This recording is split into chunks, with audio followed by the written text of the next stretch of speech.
How can we grow muscle to reverse degeneration and promote health? Steroids and drugs like Ozempic have many downsides. Longevity drugs and cures and all these things that you read about or hear about in the news or on YouTube seem really far away. What if there was something exciting going on right now that you could learn about in this episode? We'll meet Matt Scholz, serial founder of Oisin Biotechnology, targeting senescent cells for age-related pathologies, cancer cells for solid tumors, and muscle growth, as well as the founder of Immunosoft Therapies, which has the mission to create novel therapies for rare diseases. So we focused on delivering nucleic acid payloads that basically put a suicide gene under a version of the P16 promoter. And so it is actually quite similar in principle to that and very different than a drug-based approach. The beauty, though, of our approach is that if you want to target another pathway with it, like say P53, you don't need to build a whole new drug. It's just another bit of code. The phenotype is 4 times the muscle mass. Massive. He did all that, and he's not even a doctor. Oisin is named after the Gaelic warrior bard of the 7th century, which sought the fountain of youth.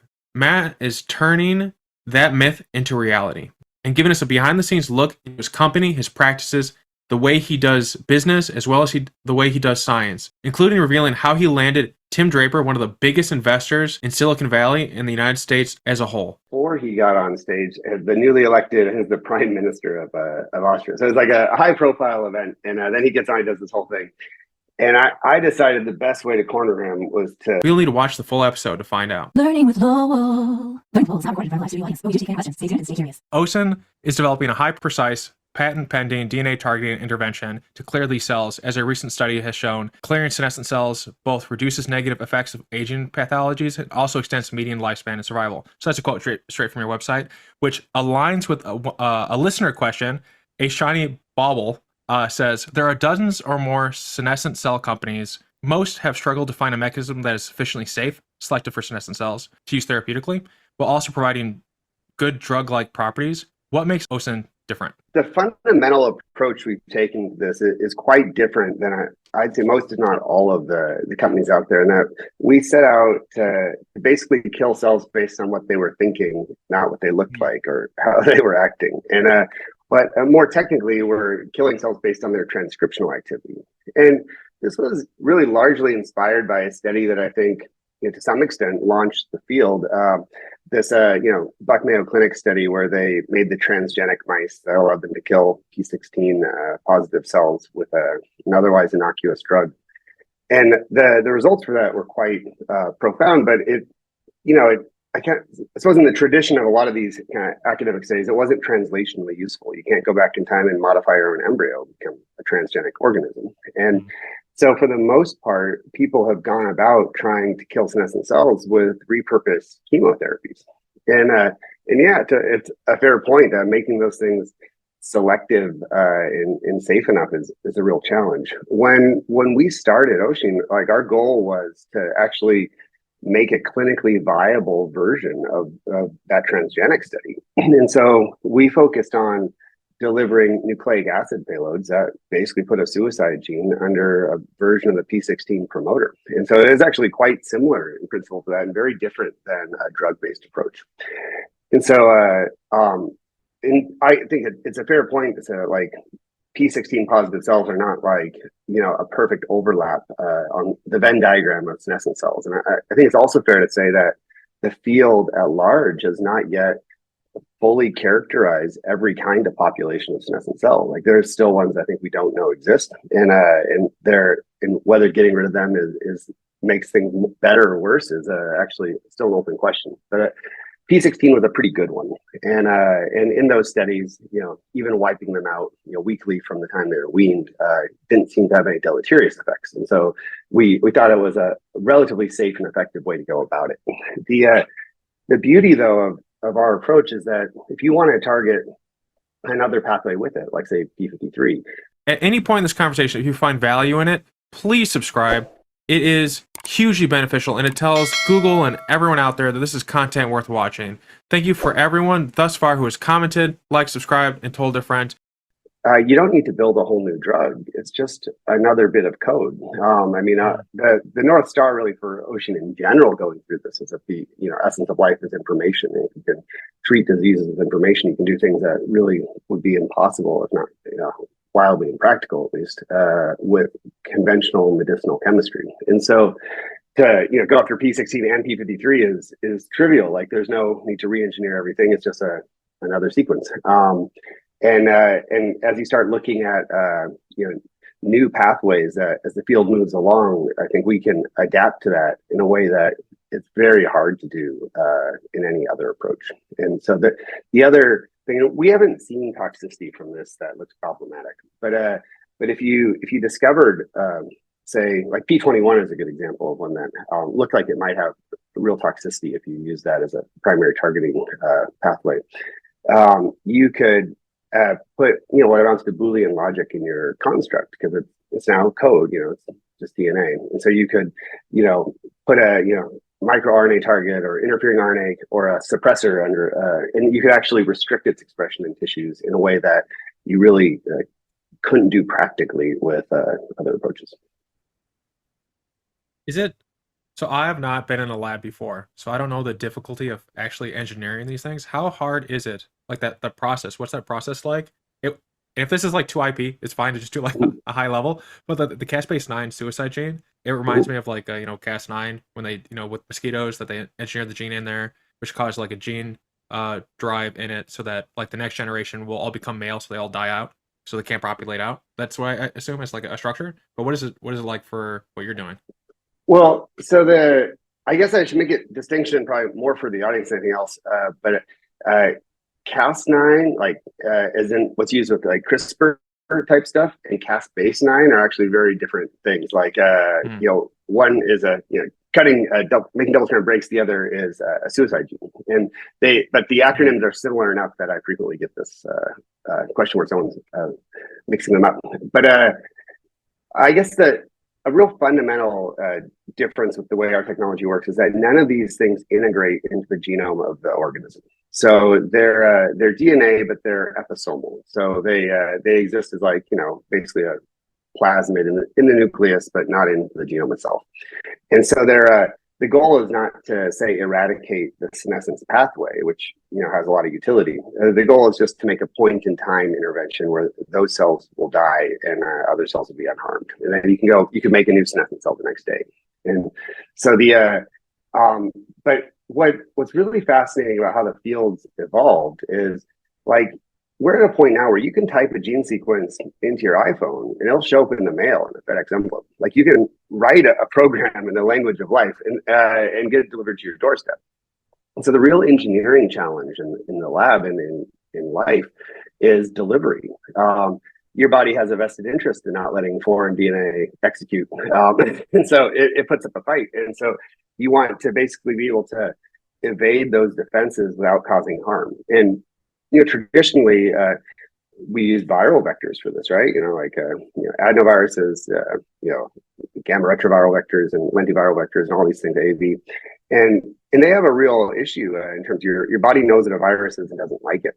And most of them can only be used once. And a lot of them, they carry all sorts of interesting constraints. But their benefit is, of course, they're a purpose-built machine optimized for nucleic acid delivery. But let's see, your body is aware of these things and has been at war with them. Ever since life existed, it's been locked in a struggle with the virus. And so ours is a non-viral vector, and it doesn't have that limitation. And so you can administer it at really high doses, repeatedly, safely, and you can deliver these payloads across the body. And I think it's a kind of a unique problem, but it's really led to me developing a professional obsession of sorts with nucleic acid delivery. I think that is really the choke point for these kinds of therapies.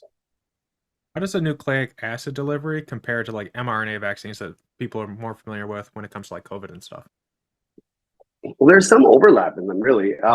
You can use if you take the COVID vaccine, some of them were actually full-on DNA viral vectors, like adenovirus one, things like the J&J one or the AstraZeneca one.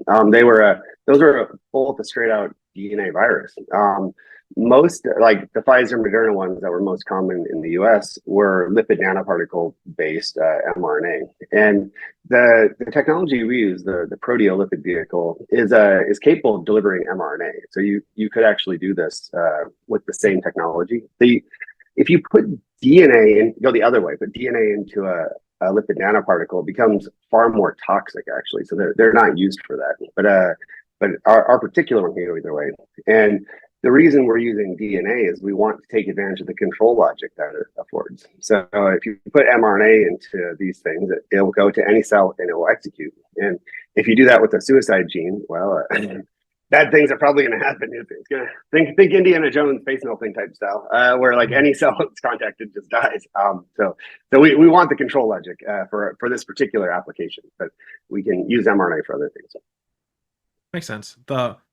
Outside of the science, one thing that I'm always really excited to learn about is like the business side or the other leadership areas that I think a lot of people, when they're reading about the clinical trials or they're reading about the new IP that's coming out, they don't realize there's a lot of other things that need to work or for the science to even make sense. I was working at I was once working with a deep tech company. I'm trying to like be nondescript because I'll be disparaging in a second, but they were once on the outside I was like, oh, okay, these people know what they're doing. And on the inside I was like, oh wow, like they tape everything down. And so but there was like kind of like leadership issues and they eventually died, and you kind of see it coming from the inside. And so I'm always curious to learn about the things that people don't realize. It's not always just the science, like things need to be right for the science, also need the leadership and the finance and stuff.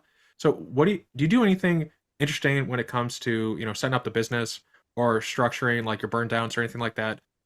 Where I think a good example of this is the recent interview with Kelsey Moody, and their business model is really interesting because they're profitable, so they can keep like innovating and stuff like that.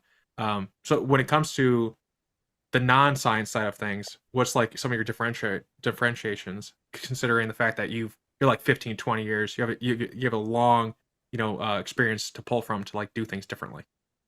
Yeah, I think part of the key here is figuring out where you fit in the ecosystem and what you're good at, what you like, and that should dictate how you build your teams and structure your organization. And for me, I'd say if you were to distill it down, I'm really passionate about taking things out of the lab and into the real world.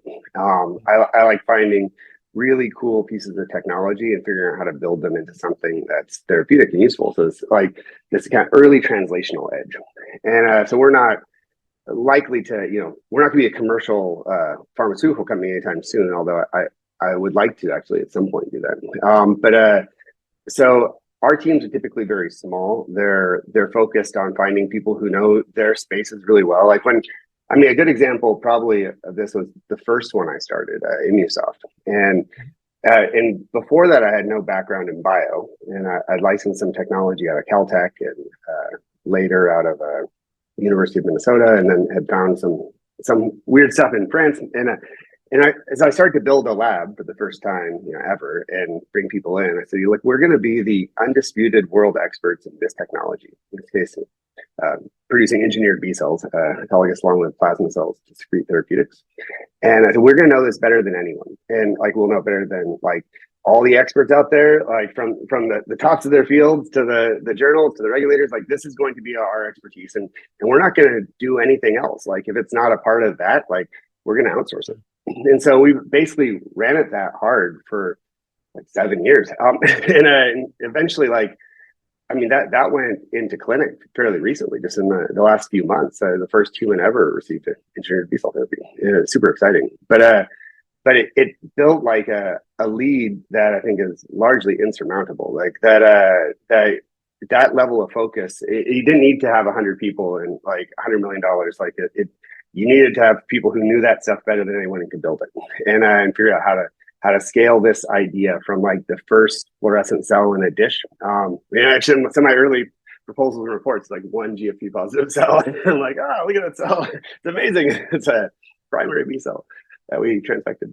And that to something that you can make at human scale for a patient in GMP conditions. And so I think that for my purposes, it's really trying to build like small kind of tactical, much more like I guess a SEAL team than a huge organization. It's trying to figure out who do I need to accomplish this particular mission. And I said, as you go out farther, I think that going after aging is a monumental challenge, and I think you'll need the resources of a big pharma to do it at some point. That's why I think I'd like to do that at some point, is to get big enough that you can actually run drugs all the way through to commercial. But that is such a massive challenge, and there's not like a lot of easy ways to get there. I mean, you need to first, like build things and license them out, have these successes early on and kind of build this platform and pipeline to do it. So that's where we focused. And I think that as a general rule, if you aren't looking at your environment and how you fit into it, it's really hard to put together a team that's going to be successful.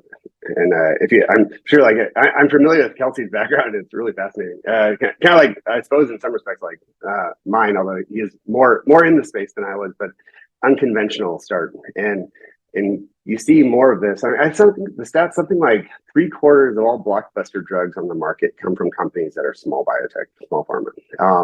So if you look at big pharma companies, they're a lot more like a record label than a band. They don't make drugs as much as they sell them, and they're willing to pay a premium to get them from little companies. But they've largely decided they're better at selling and distributing things than they are at making them. And I think that it's an important thing to understand that if you're going out to start something, like, how are you going to fit into this? Yeah. So the focus and obsessing down on a specific song to make, and then building it up to an album that will then be distributed up to the record label. So the big things I heard were focusing and obsession. one I think opportunity to like follow on with this is you transitioned into the field. Like, you weren't in biotech originally. What did you do? Or tell me about how you got people to believe in you, I guess. It was painful and iterative. I won't lie. It was a little bumpy. And so I guess the initial angle in was through cybersecurity, and I got interested. I was a computer science background, and the thing that really first captivated my imagination was the idea of immune memory. And like, you get take like an 80-year-old who's been vaccinated against smallpox or got it when they were young. Like, they still have antibodies floating around to that disease, and they're made by the same cells that were there all those years ago. And so as the kind of computer scientist, I got wondered, like, well, where's the file? Where's the hard drive? Like, in what language is immune memory written?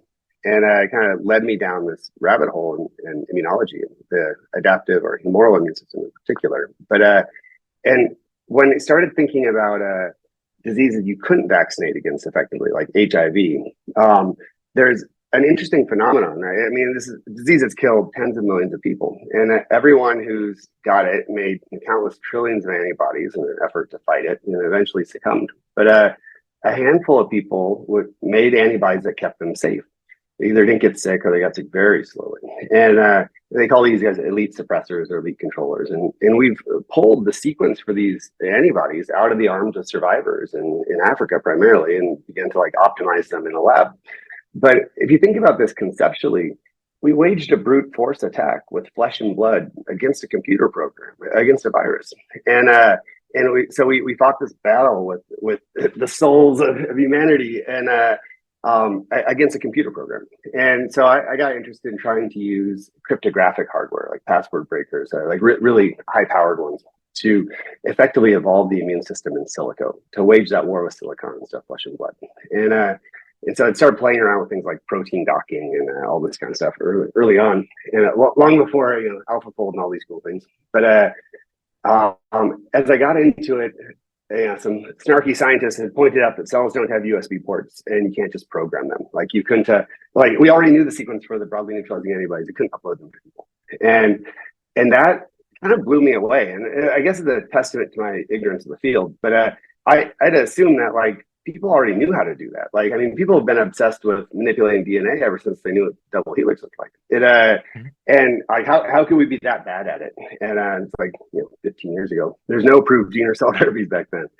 And so I started that first company to build an app store for the human body, a way of brokering information into life, so you could specifically program the immune system. And that became the point of focus. It's like, I want to, I need to learn enough about immunology to figure out what cells you need to program and how you like identify them, capture them, manipulate them, grow them, all these things. And that became the thesis that guided all the technical development. It was probably a couple of years, I think, from the time I had this idea to the time I got funded. And it was bumpy. Like, I started out by just going to every bio event I could find and telling anyone who'd listen I wanted to build my app store. And the general objection was just, you're crazy. That's not going to work. And you have no business being in this field anyway. You don't know anything about it. And every time this would happen, I basically corner someone and say, okay, well, what's the biggest problem then? Like, what's going to break first? Why is this impossible? And then I'd start reading about that topic, and I'd find someone who wrote about it a lot who I liked, and I would call them up and say, hey, I'm trying to build my app store, and I think there's a problem. Could you help me? And I built this really cool advisory board that way, by basically just every time someone had a problem I didn't know the answer to, I would go find an expert in it and read up all this stuff. And I do weird things. I read, like the actual dissertations people have written and things like that. Something that I don't think most people actually read their own dissertation all the way through. It's one of those things that's largely forgotten once it's done. And people will always be shocked by this. And for me, it's that I didn't know anything about the field. Like I'd sit around reading like methods in molecular biology, just protocol for protocol, trying to understand like what were the tools that were used, how did you actually do these things, and how did it work. And eventually people ran out of reasons why it wouldn't work, and we got funded. So it sounds like one thing that you did there was you leaned into the difference. I think sometimes people feel like they need to hide the fact that they're not, that they don't belong, or whatever. But it sounds like you not only ran with it, but you really made, even your language in describing it involves that cybersecurity background that you had. And so like you didn't hide it, like you ran with it, you pushed into it, and then you used that that different way of thinking as a differentiator. It sounds like when people were assessing whether or not to give you money, they weren't like, oh, is this guy on the level? It's like, oh, he's very transparent in what he's doing, which is pretty cool. And the other thing I was going to ask you, like, how did you learn? How did you learn enough to be sufficient? And I've never heard of this process before, where you crowdsourced the focus. Crowdsourced rejection.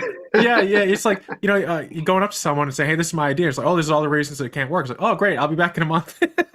That's a really very targeted way to talk to the smartest people, tell them your idea, and then just watch how they respond to it. That's really smart. I'm gonna definitely steal that. If any idea I have for moving on, like that's very a repeatable process for anyone listening as well. It's particularly effective in the bio space because scientists, they can kind of be dicks. They don't feel bad about making you look stupid. Some of them, like I'm convinced, get off on this. They they love it.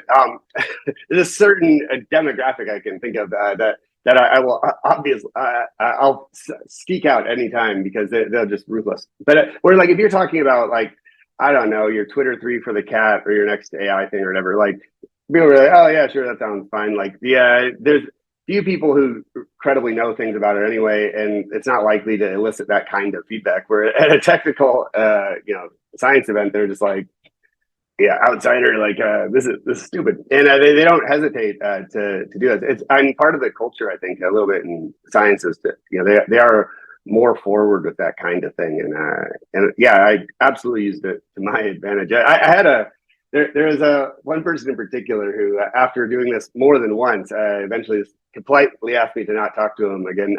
Stop bothering him. But if I kept coming back, I'm like, all right, well, I think I solved this one. But yeah, it was a lot of that. And I mean, I just eat, sleep, and breathe medical journals, and it took, I don't know, probably 6 months or so before I could read those fluently. I used to have to read them, Google open next to it to look up all the words I didn't know. But so they have their own lexicon, and I think in some respects the lexicon I like to use, this parlance from computer science, was kind of offensive to the field back then, but has largely been embraced now. It doesn't seem so out of place anymore. I mean, think of like David Sinclair just wrote this book on information theory of aging or whatever, and it's like this is the party line from day one on Ocean. It sounded foreign now. Now you've got like Harvard scientists who are publishing on it whole books, and so I think the world in some respects evolved around us. Like back then, like I said, there weren't any gene or cell therapies approved. When Provenge got approved, the dendritic cell therapy, ex vivo cancer vaccine was a big step because it was a manipulated cell therapy, and the rise of CAR T was huge. And once that started, like suddenly people started thinking, oh gosh, you could take cells out, modify them, put them back, and that can do some really cool stuff. And so we didn't actually change so much to the environment because the environment changed around us. And I think that's the actually probably one of the weirder things about the journey at large was that at some point along the lines, I crossed like this invisible line where I went from being a complete outsider to just someone who was there. Like, and it was a weird thing. Like, and to the point, like I became like, I guess, a rogue PI of sorts. Like I had my own lab, my own team did cool stuff. And you know, say, oh, there's like, you know, Dr. Scholz doing something weird again. And I would have to like correct like, half the talks I've ever given. I'm like, I don't have a PhD. Like, I'm not a doctor of any sort. Like, then to edit my chirons and whatnot. But there was a weird line, yeah, where it seemed to happen overnight, where it had been for a long time, it's just completely an outsider, and then suddenly, yeah, not anymore. Maybe still viewed as crazy, but crazy and a part of the system. Yeah, I think George Church talking about that coding parlance.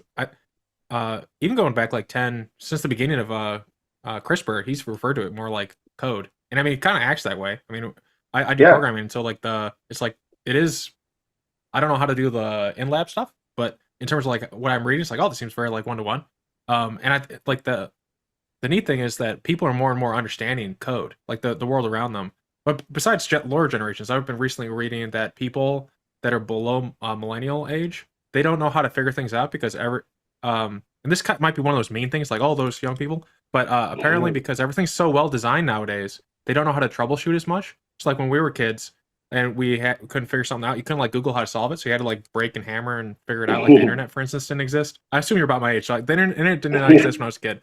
And so so apparently like younger people, because everything's like Apple beautiful, you just click a button and everything works. Like, apparently like troubleshooting is weirder for them or something. But that feels like one of those like older people being mean to the younger people. I'm sure they're good at problem solving too. But the which is just to say like coding, I think as an analogy, yeah, is definitely more mainstream, and people like George Church and stuff as well. Where I think we're using it the whole time, which is kind of nice too. Yeah. So you have, like, there's definitely like a subset of biologists that thought of this. I mean, one of those weird dissertations I'd read that I was super interested in early on was I wanted to understand what was the key space of the humoral immune system. Like, what is that? Like, if you think of like DNA as base 4 assembly, a certain number of bits that encode the sticky ends of your B or T cell receptors, but they are not infinite. It's a bounded space, and so I was curious, like, okay, what if you're going to use a password cracker on this, for example? What is how many computations do you have to do to go through that whole space? And that was something like I found it on like a derelict server, and I'm pretty sure no one had gone through it in years, but it was written a long time ago. And so there was definitely like a thread through here that goes back to the beginning of the field, I'd say. But it just wasn't mainstream, and the average like molecular and cell biology crew did not like it.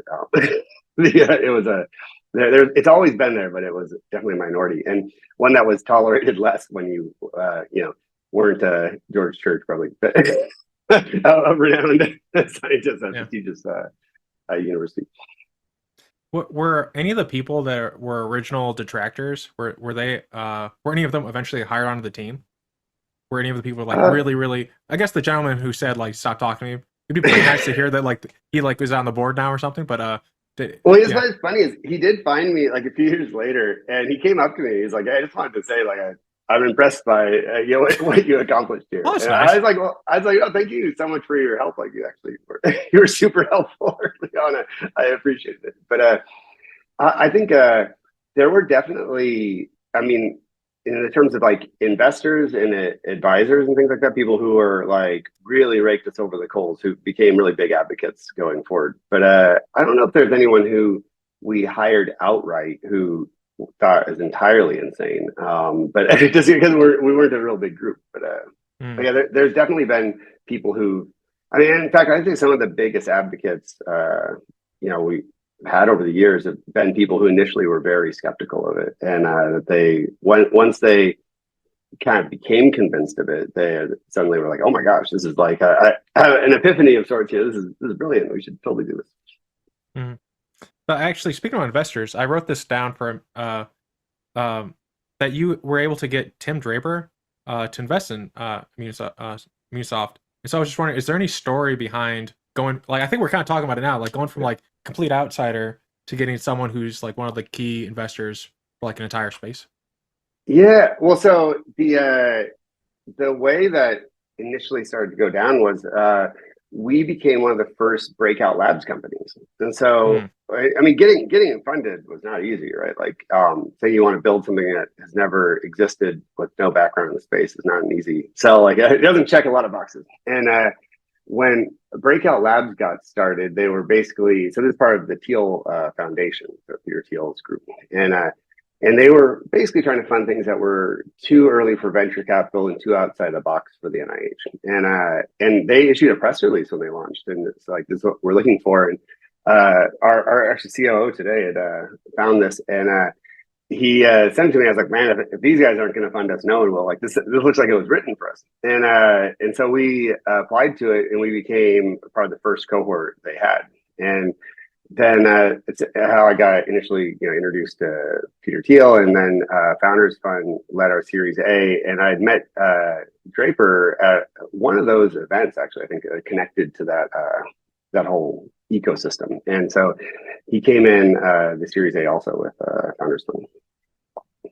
When you're at an event like that, I think many people listening in, maybe nerdy scientists, maybe someone on the sidelines trying to transition in like you did, and they're seeing someone like that, and maybe they would come up and they wouldn't know what to say. What were like? Do you go up there and talk to someone like that with a strategy in mind, or you just say, "Hey, Matt, how you doing?" And then like start a conversation. Like I imagine that person's kind of being like locust a little bit too. Yeah. I mean, with those guys, you really need to get, I think, an introduction to them. Like I'd been involved in Breakout Labs for quite a while before I ever met, Peter Thiel, and they're like with Tim. I think I can't remember the exact background for that, but I think a lot of them, like mobbing them just at an event is tough, and if you do, you have to have it down to like a 10-second elevator pitch basically, and just try to get a card or get a meeting, and maybe you get thrown to the gatekeepers or whatever, or you can say, hey, we met at this event, and I remember my app store for the human body, or my treating aging with information, or whatever little soundbite you can throw to stick in their head. But you have to lodge something really quick. And actually, there's I guess probably an okay story to share. Tim Draper, you'll laugh, I'm sure, at this, but so he invited me to an event in Vienna a few years ago in Austria, and he's like, "Oh, we'll meet here, and we can chat." Because I was trying to get him to put more money in, and so I go all the way out to this event that he gets me. So a long trip for a small company, early CEO. And he was mobbed like this entire time, and I was having a real hard time actually pinning him down. And so he is going to head out pretty soon, but he had this big thing on stage, like it is a huge hall, like hundreds of people, and right before he got on stage, the newly elected is the prime minister of Austria. So it's like a high profile event, and then he gets on and does this whole thing. And I decided the best way to corner him was to sit in the front row of this audience. And then when he got off stage, I walked onto stage from the audience and slid behind the backdrop and captured him. And I'm like, man, if Secret Service is here, this is going to be the shortest little talk of my life. I'm about to be tackled. But yeah, so sometimes you have to be a little creative to pin people down. But walking onto the stage from the audience is probably one of the more insane stunts that I've pulled over the years to meet someone, but and someone who I was supposed to be meeting with anyway. Mm-hmm. Yeah, if I see you at a conference, I'll try to do that too. So even we've already met. I just to see your face. Service, so it's probably no one's there to protect me. But when you first were talking to him, and this is really a question about there's this quote saying that you're good at, like, if you go around telling people I'm good at X, it means you're probably okay at it.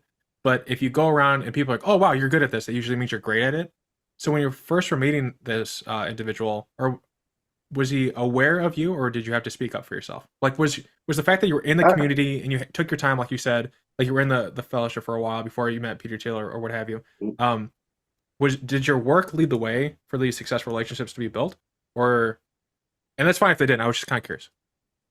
Yeah, I mean, given that I was always such an outsider and didn't have like the credentials or anything to like be really, brandishing. I usually was more talking about like what I wanted to do and my vision for what I wanted to do, as opposed to like myself or why I was like the person to do it. In some respects, that there's a benefit to doing really crazy things is they haven't heard this pitch 100 times. They probably never heard this pitch ever. And so I don't have to be like, oh, I'm the best person to build Twitter 3, I'm the best person to make this new model. I was the only one pitching that kind of thing. And so I was mostly focused on trying to convince them I wasn't insane. But I think that with a fair number of the kind of high profile investors I've gotten, like it probably had more to do with what other people said to them in terms of getting that meeting initially. Like these guys, could be meeting every minute of their life for the next 3 lifetimes. There's so many people who want to get FaceTime with these people that and if you're just like pestering them or telling them how cool you are, I don't know. I'd have a hard time doing that. Like the reason, I fear they want to talk to me anyway is because there's something cool that I'm doing that. My goal is to make all these people a ton of money and to build something that no one's ever built. And so I don't think anyone, came there to hear about me. So I don't usually talk about it that much. Every now and then they ask like, how the hell did you end up doing this? Like that's usually the segue if it does come up.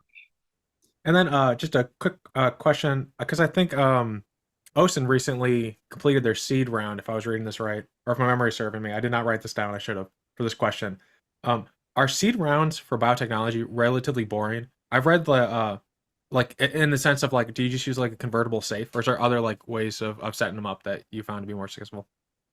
Yeah, this also is probably a little unique to me in that like there's a big, I'd say, bifurcation in bio between companies that come out of like your arch or your flagship or these big like formation entities that huge like kind of Series A's and stuff out of the gate, and ones that kind of come out of spun out of academia with seed funding and then probably more rare even ones like mine.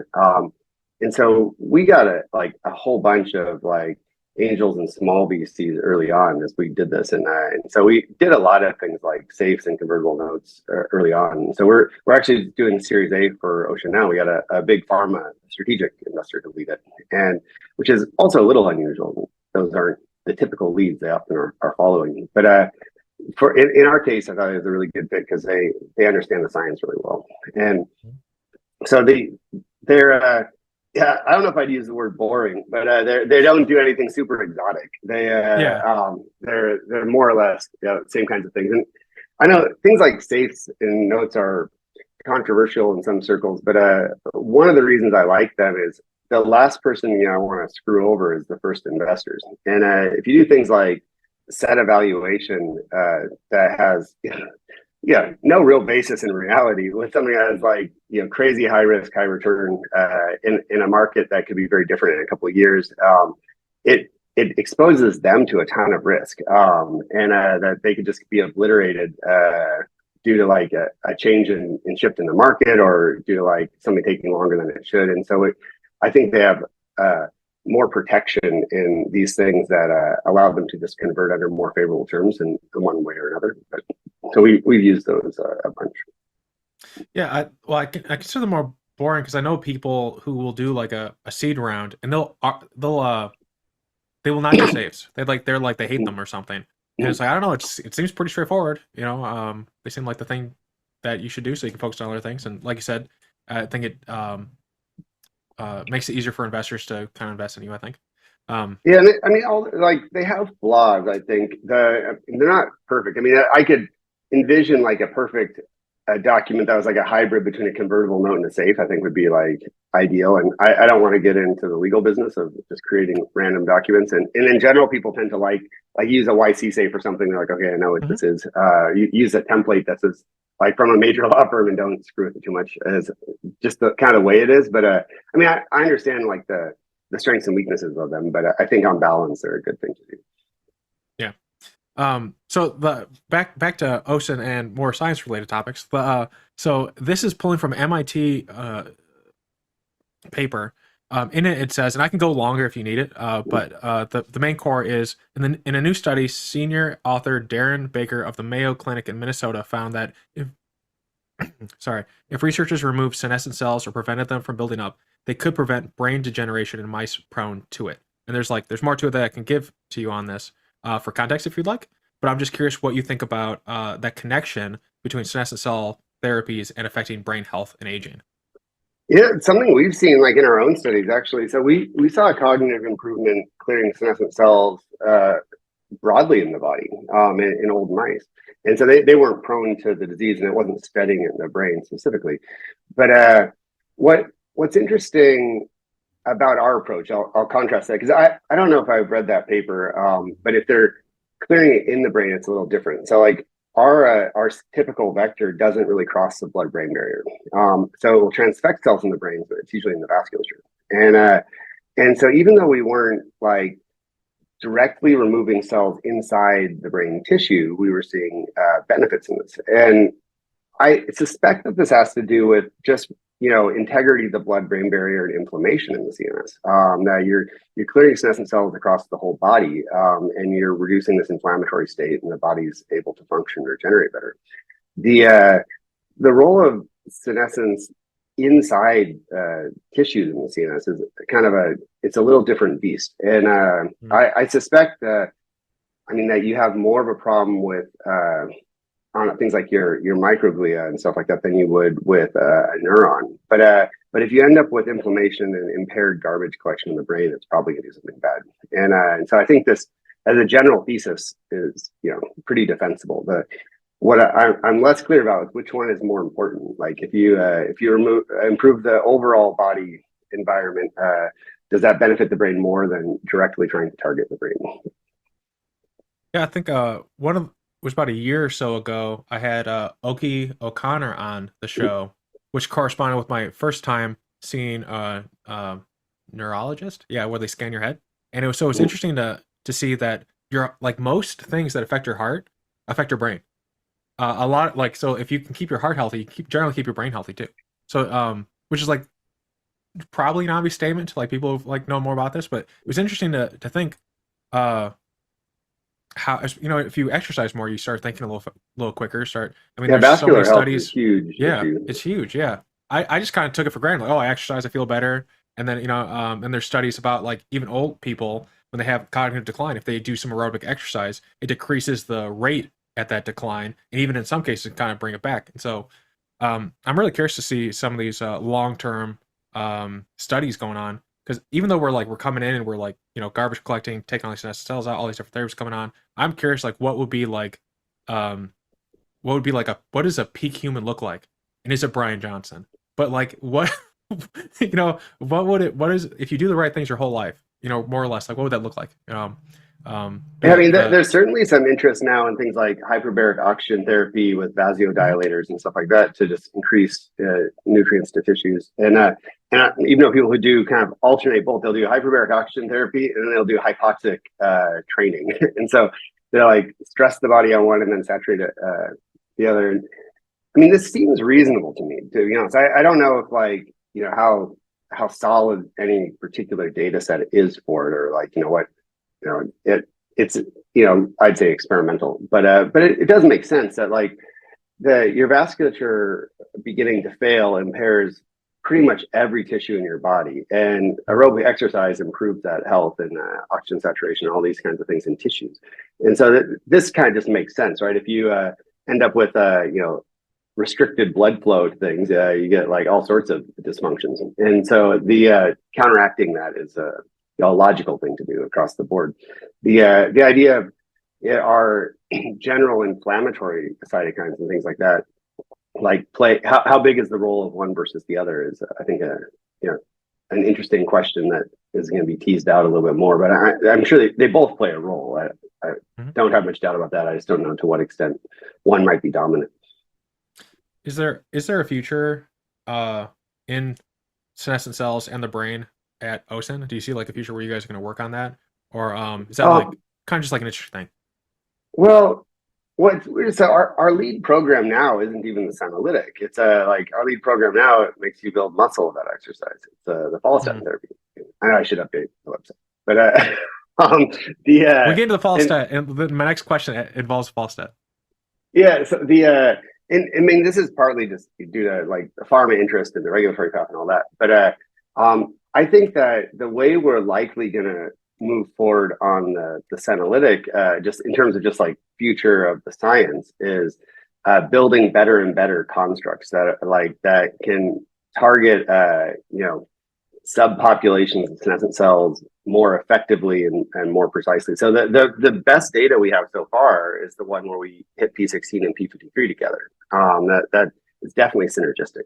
It doesn't seem to do anything bad, but I think that as the field moves along, we'll probably find other pathways to target on it, and we'll be able to Mhm. further adapt those. And I mean, one of the big challenges facing the senolytic space, Oisin included, is finding a regulatory path for it. So I think most people in the field, even those who are just observing it, generally buy the argument that removing the accumulated senescent cells as you age is a beneficial thing. That it's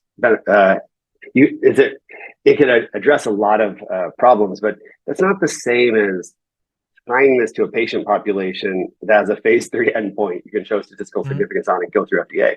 And so that's become like the bigger issue was regulatory, not technical so much.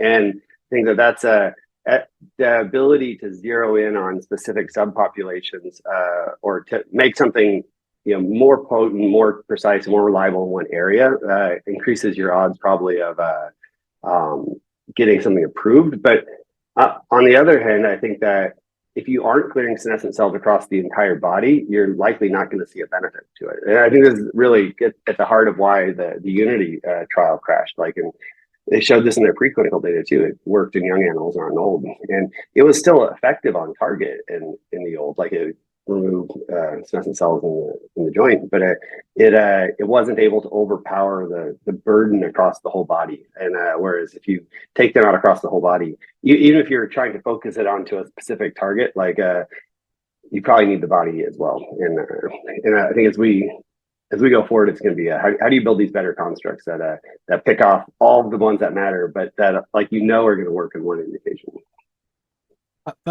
You mentioned Unity, and that actually is a fan question. Their name is Lunchbox, and they show up a lot. So Lunchbox, thanks for the question. The general question is, are there any lessons to be learned from that failure of the knee? I have no idea how to say that second word. I'm mildly dyslexic. In age-related muscular degeneration. What did you learn from that failure? Well, I'm much more familiar with the osteoarthritis study and the knee than I am their age-related macular degeneration one. That was the word. The O word was that word. Sorry. That was the word. But yeah, I think if you look closely at the big paper that they were touting, it was in Nature, I think is where it was the Nature Science, one of these big journals.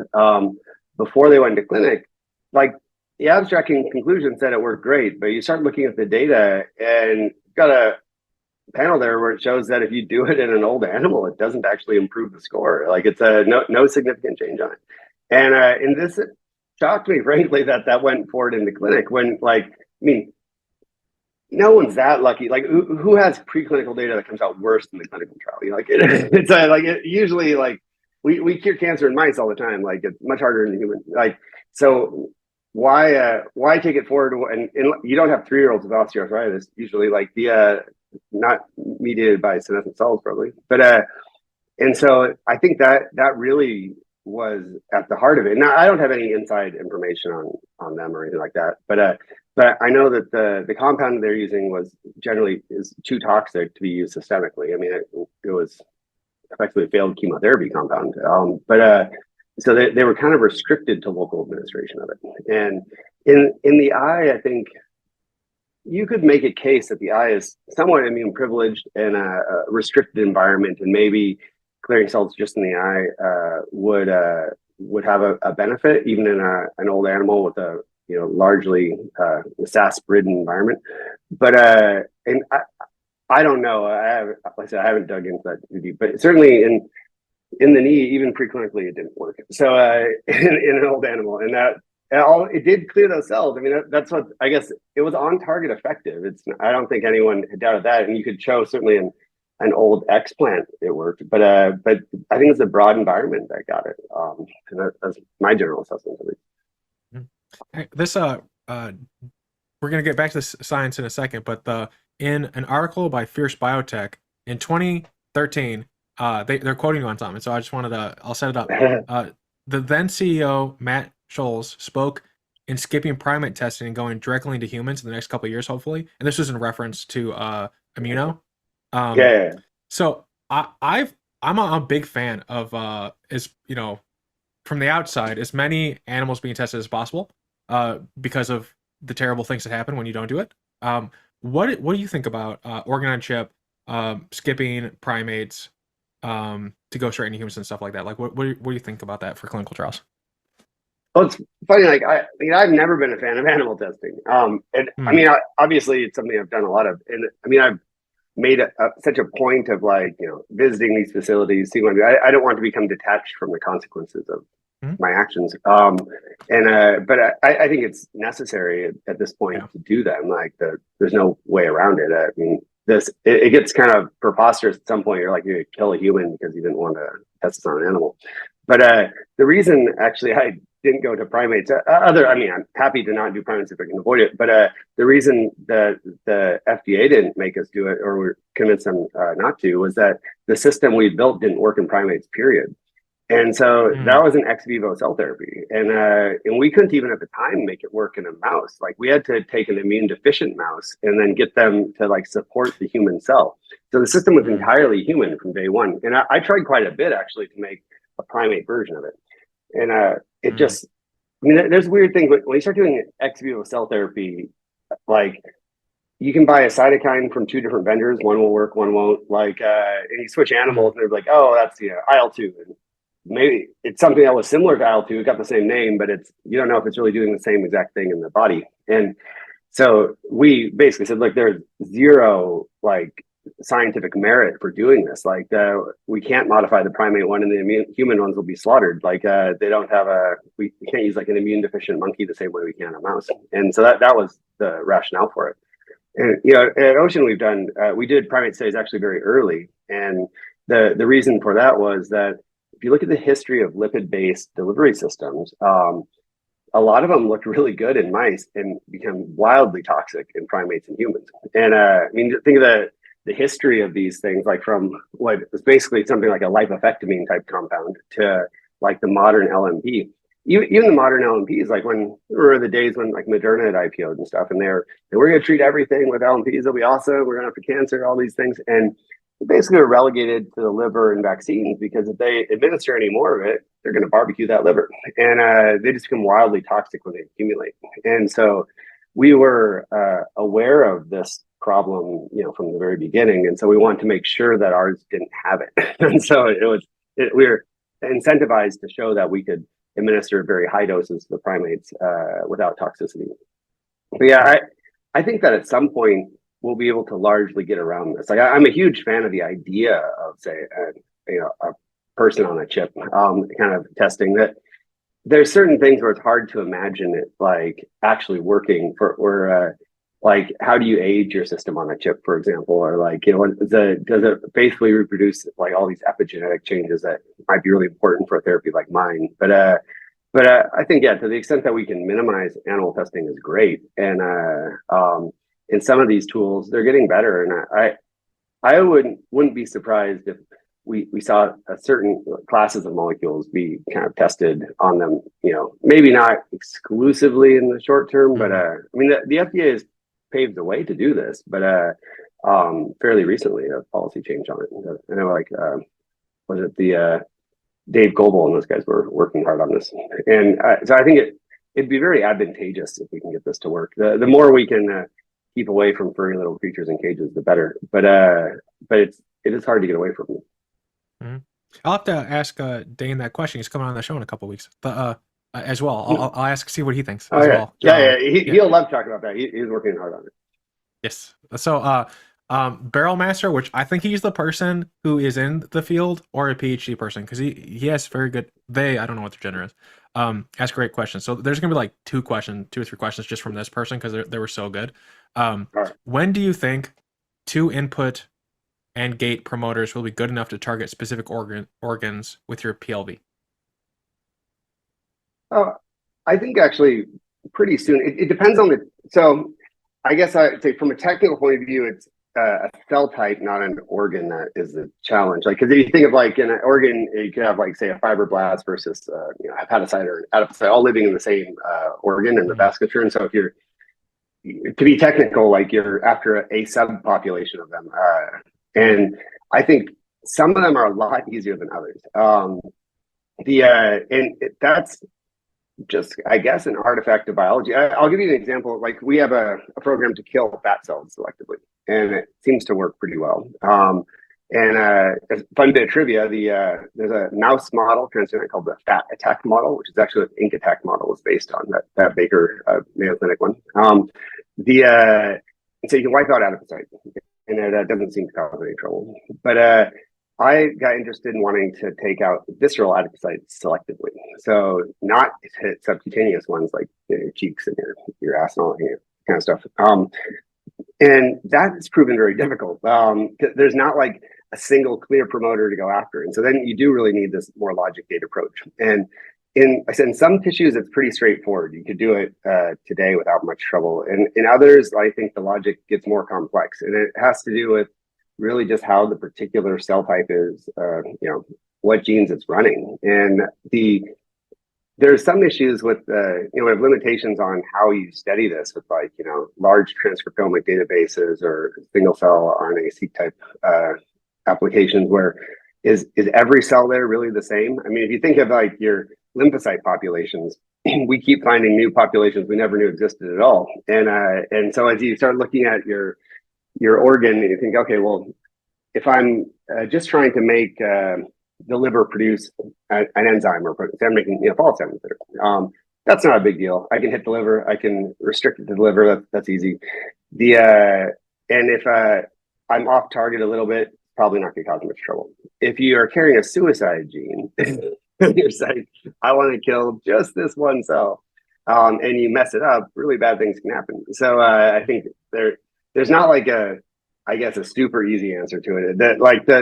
Part is we can do some of this today. It's not a challenge for certain tissues. And we can skew the biodistribution of the PLD quite a bit too to kind of aid that to some extent. But some of them I can't do right now that I want to. So, and I don't know for sure when I'll have a working version of that, but I think soon, like the kind of rise of like machine learning and control logic of the body in particular, like is moving very quickly. And I think that some of these tools are going to allow us to build things that would have been really hard to build in the past. And I want to take advantage of that.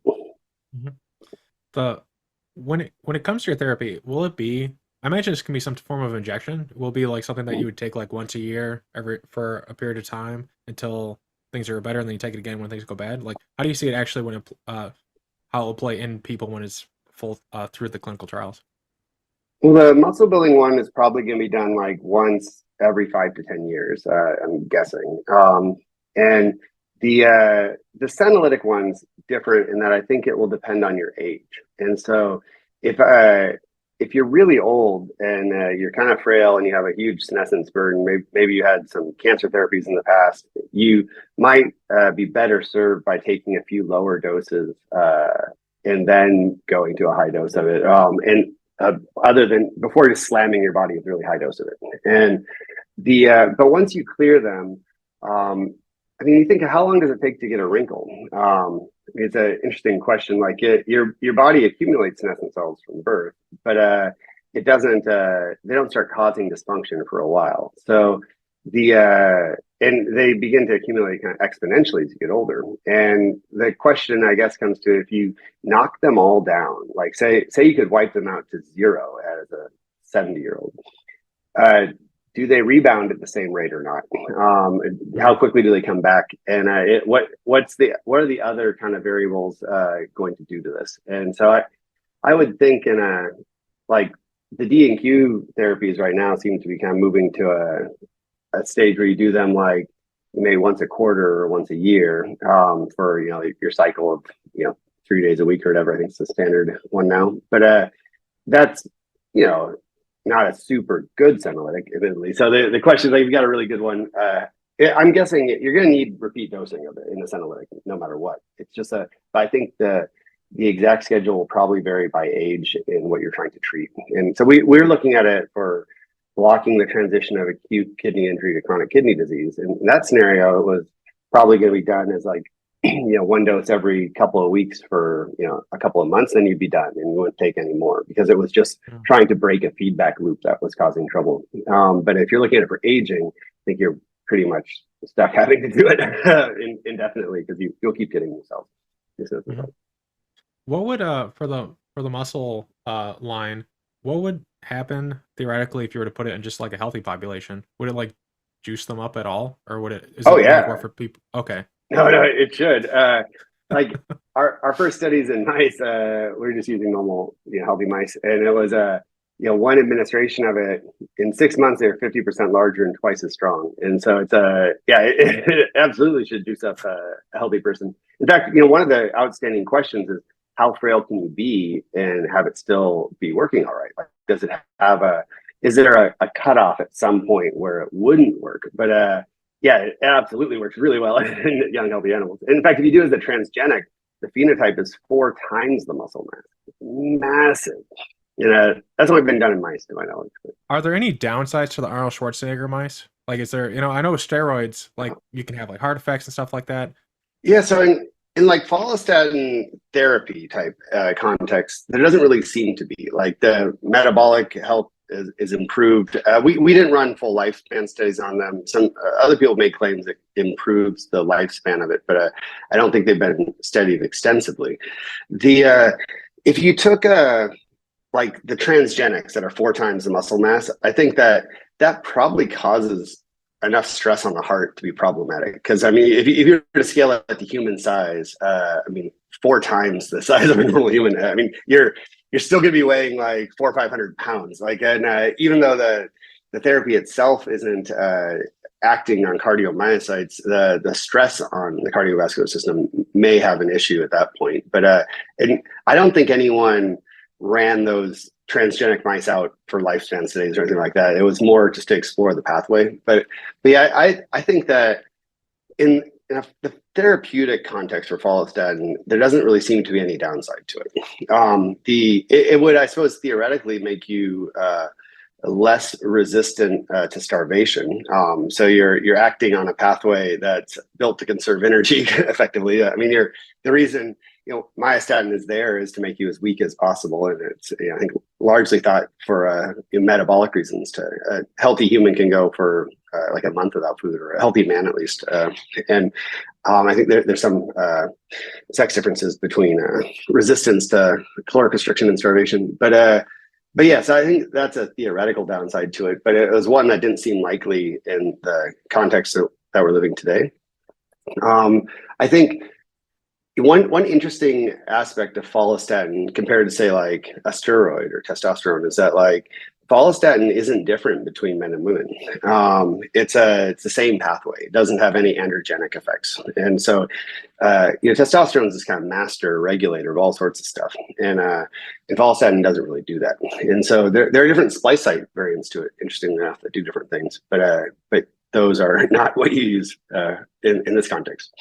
I can see this being like Ozempic, I think it is, where it like helps you with weight loss. Because one of the best ways to lose weight is just to have more muscle, because then you're just ambiently burning more calories, and then Oh yeah, like that. This is of great interest to the pharmaceutical industry for really this kind of reason, and that if you take Ozempic or semaglutide or any of those GLP-1 type agonists, and you lose a bunch of weight, you lose muscle along with the fat. And I think the average ratio is about 60-40 of fat to muscle loss. And if you stop taking the drug, then the rebound effect is really directly correlated to how much muscle mass you have. So in some cases, you don't really have much of a rebound effect. In others, they'll balloon right back up. And so the thought being that, yeah, if you could pair something like that with something that drove a skeletal muscle growth, you would have a far more comprehensive metabolic therapy, and you'd reduce the risk of kind of a rebound effect, because it's not just that you're burning more calories, although I think that probably plays a role. It's that muscles regulate blood sugar and all sorts of stuff. So I mean, the reason we're so interested in that for old age is that, physical strength becomes everything. Like your muscle mass, protects you against falls, allows you to move around, socialize, increases quality of life, regulates metabolism. Like it's really a huge issue. I mean, makes you more resilient against disease or injury. And so it's playing a much bigger role than just vanity or just how much you can lift or kind of the mechanical properties of it. And so I think that, I think as a sideline that things like semaglutide are probably going to become the first broadly adopted health span improving drugs in existence. That these things, like if you start looking at the data for like whether it be cardiovascular health, colon cancer, like everything across the board looks really beneficial. And I think it shouldn't be super surprising that, especially in the developed world, like people get old, they get fat, they get inflamed, and bad things happen. And if you get rid of that, like that's positive on a whole bunch of levels, not just because you might have diabetes or just because you are obese. And so I think that these things are going to become adopted far more broadly. And I mean, you see this already, of course. Like you can go to like any med spa in the country and get yourself a prescription for semaglutide, like a knockoff of it. They're like prolific, but to the chagrin of pharma companies. But I think a logical step after that is, okay, well, how do we, instead of just getting rid of something that was causing trouble, build up something that's helpful? Is that potential something that investors have been really excited about? Because I imagine if people see OZEMPIC as like this big thing, they're like, hey, this can like boost muscle and do all these other, and I don't know what OZEMPIC's original thing was for, but I know like diabetes. Okay, so if you can do the stuff that we're talking about, it sounds like you'll be able to have your cake and eat it too, in a sense of like lose weight, be healthier, because like your weight affects everything. Like if you're marginally obese, like your cholesterol is worse, then heart attacks are more likely, strokes are more like just more muscle burning more, and then people are busy. It seems pretty something that like people with money would be. I love your glass. Oh yeah, it's a great glass. People are pretty excited about it, I'd say. I mean, it's why it's become the lead program now. In the end, like pharma wants it, and that's I mean, it's important. Like if you want to build therapies, and after longevity and health span, but like more than just making people live longer, you want to live better first. Like lifespan is a side effect of health span, and I think eventually, if we're talking about like, can we double our average lifespan again, like we did in the last 100 years, we're going to have to change the person, not just the environment. And so we're going to need tools that are, pretty invasive in that respect, like that they're actually altering core processes in your body. But, and I think that's great, but no one wants to live to be 200 as a 100-year-old. You want to live to be 200 as a 30-year-old. So making your body function better is kind of this logical path. And it's, in some respects, we've built this strategy around saying, okay, we want to make a drug, a therapy that can be approved by the FDA for something. I don't want to just like throw myself on the rocks of FDA should let me treat aging and longevity out of the gate. Let's just build things that have a known indication and that we can use for improving health span and lifespan. And then I think they will come around to this. But yeah, from just a business point of view and a strategy point of view, I think it makes a lot more sense to start throwing these in and collecting these data points.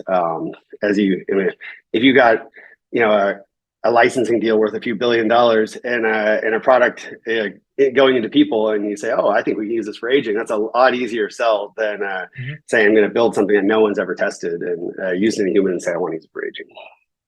And then you can like split off some of that money and do more research and make out more IP. So is there what is so for the FDA from like the normal clinical route outside of just weight loss and being healthy? What is the target population that you guys are going for? Like, who are you going to be helping? I said that right now on the muscle building one, we're looking at nursing home patient populations with just markers of sarcopenia and frailty. And I think we are still, I guess we're early enough in this process that it's a conversation we'll have with regulators about like how exactly to pin that down, but that's the gist of it.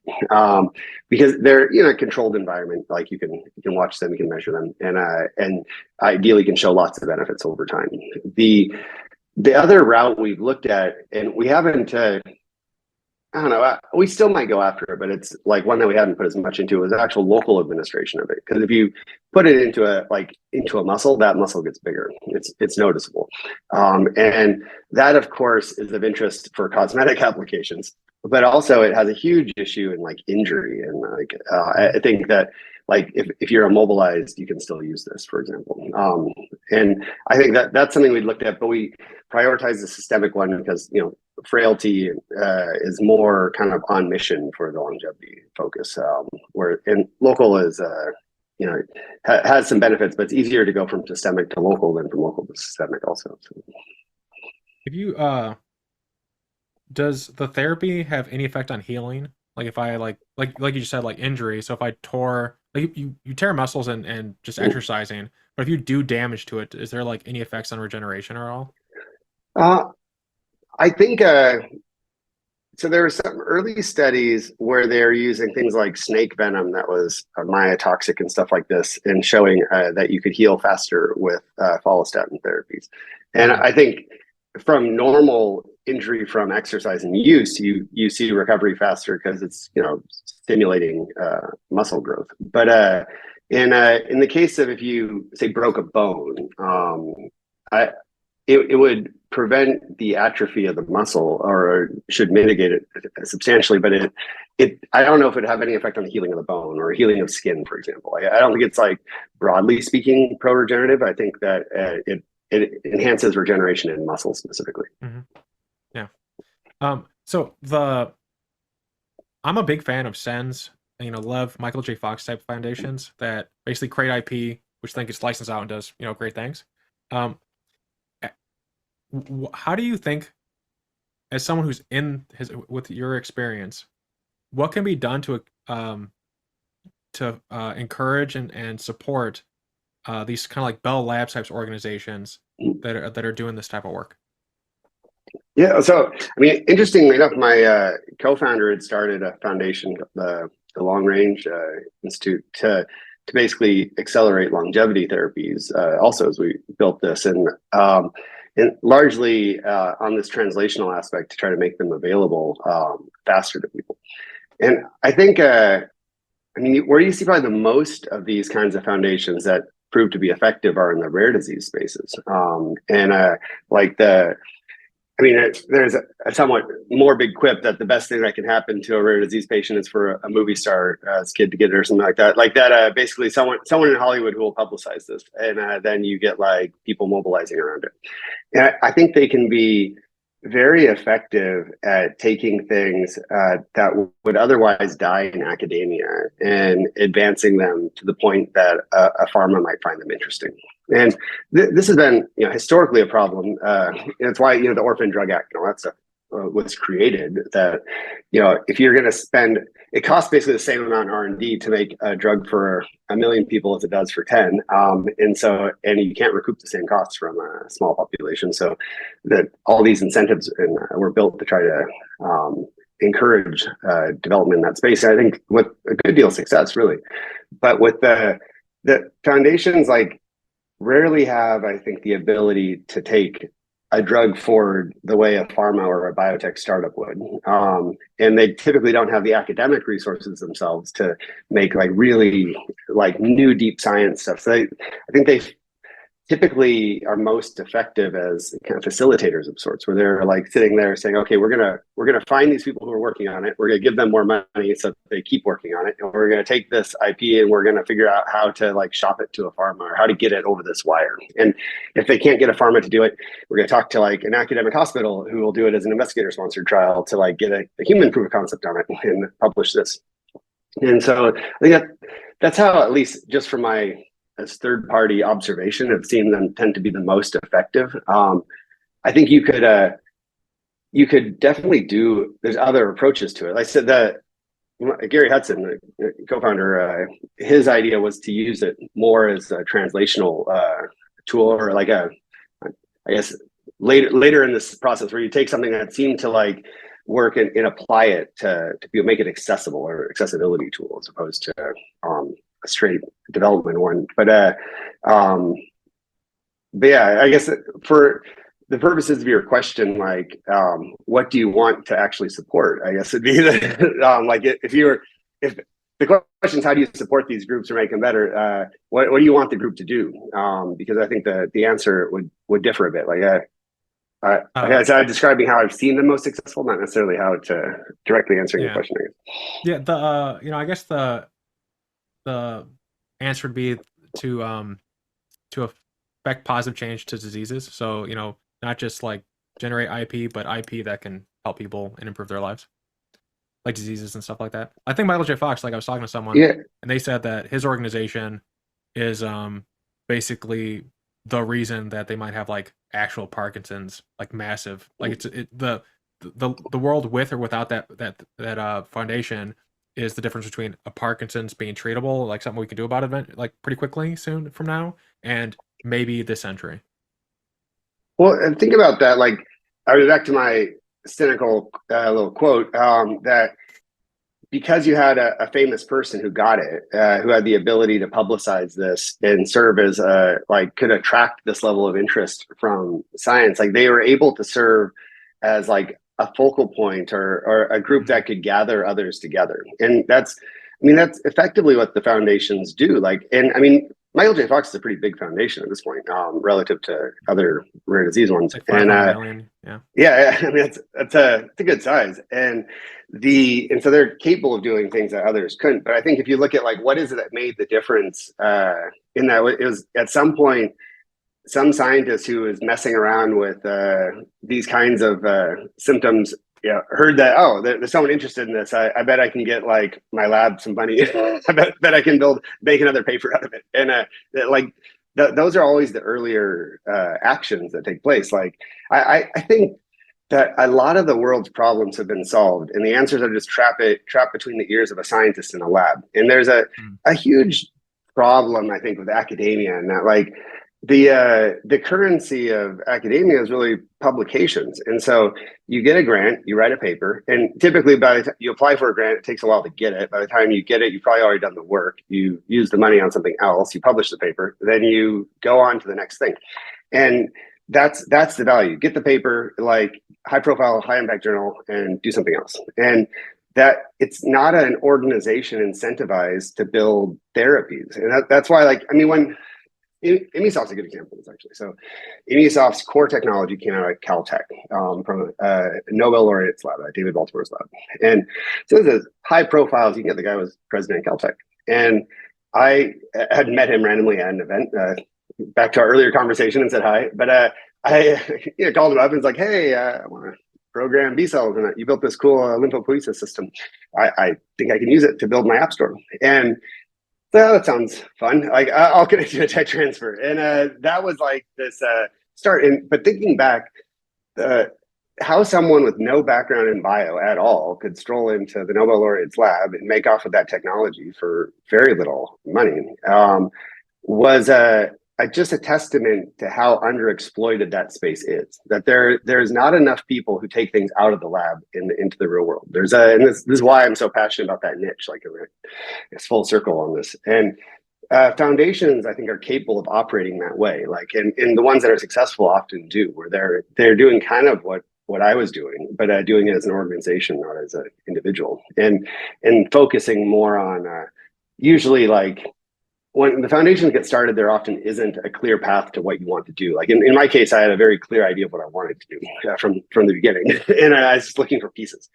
But yeah, there is so much latent potential in academia in the U.S. just begging to be exploited. And I think I've had largely good receptions from scientists for it, even ones who, like, looking back, I wonder why they talked to me at all. But I think they want to see their work do something good too. And they say, hey, I think I can use this to cure some horrible disease or to make someone's life better. And they're usually receptive to it. And so that's something I think that if you're building foundations for a particular cause, one of the first steps you take is you identify, who needs this thing and who's working on this thing, and you try to bring those people together, and then collect enough money to make something go forward that would have otherwise been forgotten. Actually, if I could have a quick question, is there any help that you need, as we have everyone listening in? What help do you need and Oisin needs to achieve this objective? Like anything at all that people listening could help with? Well, I guess my party line is I'm usually looking for money, brains, and molecules. Always trying to I guess connect smart people and ideas of resources. But I guess more specifically these days on the science side, I'm still very interested in manipulating the control logic of life, and so like these ways of designing new Boolean logic. I think that this marriage of computer science and medicine and synthetic biology is really where the field is going, and I'm really interested in bringing those things to bear in longevity, and I think they'll enable us to do more and more powerful things with the delivery technology in particular. And so anyone who's interested in that kind of stuff, I'm always excited about. People who want to do clinical trials or have really cool models and they want to play with them, that's another one that's really common. And obviously, we're raising a Series A, so anyone who feels like writing checks is always on the warpath for that. And in the rare event that I'm not raising money, I always know someone else is. So that's I suppose a common one. But yeah, I think I really I think all the greatest innovations happen when disciplines mix and you have these ideas and two different perspectives come together. And so I really enjoy interacting with other people who are approaching these problems with different tools and different ideas and think about how to combine them. Thank you so much for sitting down today to be on the show. I appreciate just you coming on today. Oh, well, thanks for having me. It's a blast, and happy to chat anytime. And I always love to get the word out and encourage the next generation of people to come on and join us in this battle.